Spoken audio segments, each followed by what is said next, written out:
कि आउटसोर्सिंग एक नियम बना के हमको हमारी भर्ती फिर से आउटसोर्स के उससे करवाने की तैयारी में है। बारी बारी सबकी बारी आएगी, एक दिन हमारी भी पारी।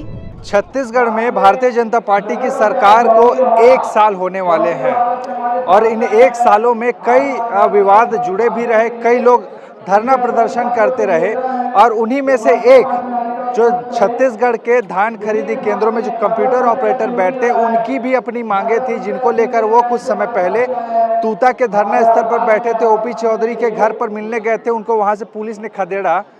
आश्वासन मिला खाद्य मंत्री दयालदास बघेल की ओर से कि आपकी मांगे पूरी की जाएगी, सुनी जाएगी। अब इतने दिन बीत गए और आज तारीख है 13 और यही वो दिन है जहां पे शपथ ग्रहण हुआ था ठीक 1 साल पहले और आज तूता पे फिर दूसरी बार जम गए हैं। अब फिर क्या मांगे हैं, किन नेताओं ने क्या कुछ कहा, अब इन्हीं से जानते हैं। फिर कुछ महीने फिर आए थे, अब अचानक से फिर क्यों यहाँ पे आगे डट गए?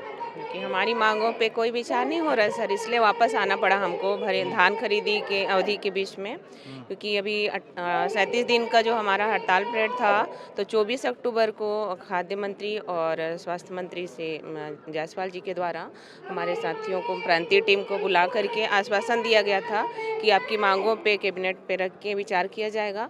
लेकिन कई बार कैबिनेट का मीटिंग हुआ, उसमें हमारी मांगों पे कोई विचार नहीं किया जा रहा है, इसको हमको वापस आना पड़ा। दूसरी बात कि जब धान खरीदी नीति बनी तो हमारे लिए एक नया गड्ढा खोद दिया गया है उसमें कि आउटसोर्सिंग एक नियम बना के हमको हमारी भर्ती फिर से आउटसोर्स के उससे करवाने की तैयारी में है। ये आउटसोर्सिंग कैसे, क्या है? सर 2007 में हमारी भर्ती संविदा में हुई है। हाँ। जब से 2007 से धान खरीदी जो मैनुअल होता था उसको कंप्यूटराइज किया गया है। उस समय सरकार ने हमको संविदा भर्ती लिया है और आज 17 साल पश्चात अभी जो नया खरीदी नीति बना है उसमें हमको ना आउटसोर्सिंग के माध्यम से, बाहरी मने ठेके प्रथा के माध्यम से हमारी खरीदी धान को रखा जाएगा, ऐसा मतलब नीति बनाया गया है, जो कि बहुत ही गलत है। जब संविदा में आप भर्ती लिए उस समय आउटसोर्सिंग का कोई वर्णन ही नहीं था, तो आप आज आउटसोर्सिंग कैसे कर रहे हो? आज यदि कोई रेगुलर कर्मचारी है जो अपना 17 वर्ष दे दिया और उसको आप ठेके के अंदर रखोगे, तो यह क्या गलत है कि सही है? बिल्कुल गलत है। तो इस प्रकार से जो शासन की जो नीति है ना, बहुत गलत है। हम खंडन करते हैं, विरोध करते हैं और इस प्रकार से हम मानेंगे नहीं। कैसे ऐसे हमको आउटसोर्सिंग कर सकती है? जो अभी जो 5 साल के लिए जो शासन प्रशासन में नेता मंत्री आ रहा है, महज 5 साल के लिए उनका इतना पेमेंट है भाई। सोचो, जो कर्मचारी नहीं है उनको पेमेंट दे रही है, उनका पेंशन है, और हम शासन के जो महत्वपूर्ण कार्य है, किसानों का धान खरीदी कार्य, उनको 17 साल काम कराने के बाद आप आउटसोर्सिंग कर रहे हो। ये तो अति हो गया ना। तो अति का अंत तो होना ही होगा। बारी बारी सबकी बारी आएगी, एक दिन हमारी भी पारी, तब हम भी देखेंगे कितना प्रताड़ित होंगे सर। अति हो गया है सर। 17 साल उनको समय दिए और अभी 37 दिन में हम लोग उनको आंदोलन किए, उनके द्वारा स्थगन भी कराया गया कि आप स्थगन कीजिए। आपकी बात को, जो छोटी छोटी बात है विभाग देना, और वो 27% वृद्धि कोई बड़ी बात नहीं है, छोटा छोटा मांग है। मीडिया के सामने में ही बाइट दिए हैं और दयालदास बघेल जी बोले मैं तो बोला ही नहीं हूँ। ये सोचो, अब किसका भरोसा करें? जो सत्ता में है, शासन में है, जिसका हम काम कर रहे हैं, वो स्वयं बोल रहे हैं कि मैं बोला ही नहीं हूँ। अब किसका भरोसा करें? अब हम भरोसा नहीं करेंगे सर। 37 दिन के आंदोलन में भरोसा करके सरल हृदय वाले हैं, चले गए। किसानों का पंजीयन किए, कैरी फॉरवर्ड किए, धान खरीदी किए, सारा कार्य किए और पुनः अब कुछ होते नहीं दिख रहा है। हमको मजबूरी में फिर आना पड़ा है और इस बार बिना आउटसोर्सिंग को हटाए, बिना 27% को लिए, और 17 वर्ष हो गया है हम काम कर रहे हैं। एक नहीं, 5-5, 6-6 विभाग का काम कर रहे हैं। धान खरीदी खाद्य विभाग का कर रहे हैं। केंद्रीय मंत्री अमित शाह जी सोसाइटी को कंप्यूटराइज कर रहे हैं, सारा किसानों का डाटा शुरू कर रहे हैं, उसको हम कर रहे हैं। और राजस्व विभाग जो होता है, किसानों का पंजीयन कराता है, समीक्षा करती है, उसका कर रहे हैं। जो कृषि जो विभाग है, जहां आरओ लोग हमारे पास समीक्षा करने के लिए आते हैं, कितना नया पंजीयन किए, कितना संशोधन किए, किसका सुगंधित धान में पंजीयन किए, और दुनिया भर का काम सभी 5 विभाग का हम कर रहे हैं, लेकिन हमारा ही विभाग नहीं है। तो शासन हमारे साथ जो अन्याय करते आ रही है, छल करते आ रही है, हम उस शासन को आज आपके माध्यम से कह रहे हैं कि हमारे लिए एक नया सेटअप बनाइए।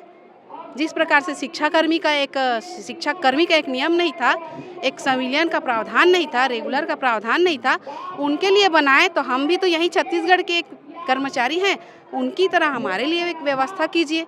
शासन प्रशासन चाहेगी तो कुछ भी कर सकती है भाई। हम उनका ही तो काम कर रहे हैं, सहर्ष कर रहे हैं, पूरी ईमानदारी पूर्वक कर रहे हैं और करेंगे भी।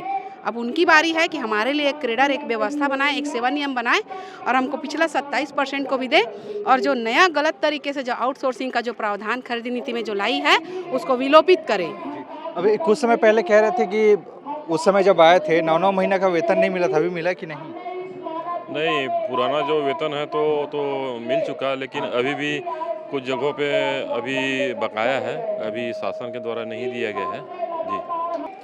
नहीं, एक ये है, शासन कह रही है कि बीजेपी आज 1 वर्ष पूर्ण कर ली है।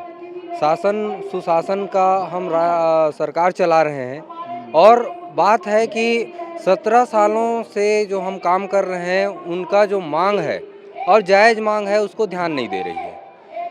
हमारी 3 सूत्री मांग है। पहला, हमारा खाद्य विभाग में संविलियन किया जाए।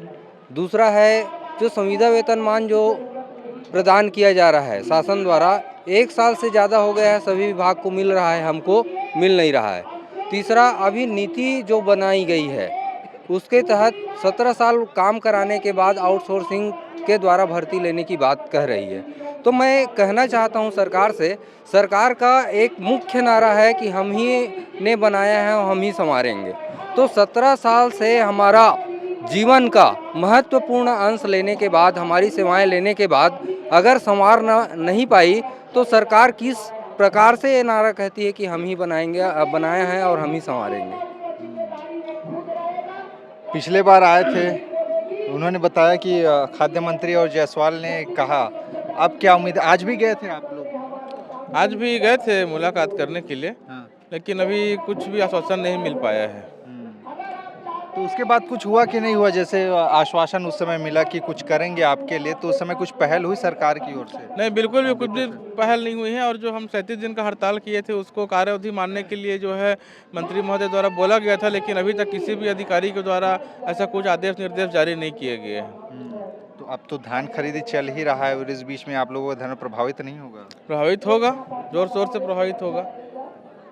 प्रभावित होगा, और सरकार को ये देखना और सोचना होगा कि आखिरकार इनके लिए क्या युक्ति युक्त साधन निकालता है, चूँकि अभी धान खरीदी का समय है और ऐसे में इन लोगों का हड़ताल कहीं ना कहीं परेशानी खड़ी कर सकती है सरकार के लिए। और वही बात है कि पिछले बार मंत्री के आश्वासन के बाद ये लोग पीछे हट गए आंदोलन से। अब 1 महीने बाद, इतने दिन बाद उनका कहना है कि हमने ऐसा कुछ नहीं कहा। मतलब आप समझ सकते हैं कि नेता वादा करने के बाद भूलते हैं, उसी तरीके से ये बयान दिए उसे भी भूल गए। खैर, इस पूरे मामले में आखिर होता क्या है ये देखने वाली बात होगी कि सरकार इनके लिए कुछ समाधान निकालता है या इनका आंदोलन ऐसा ही जारी रहता है। इस मामले में आपकी राय क्या है ज़रूर बताएं। खबरें और भी है, बने रहिए हमारे साथ, देखते रहिए ATR छत्तीसगढ़। नमस्कार।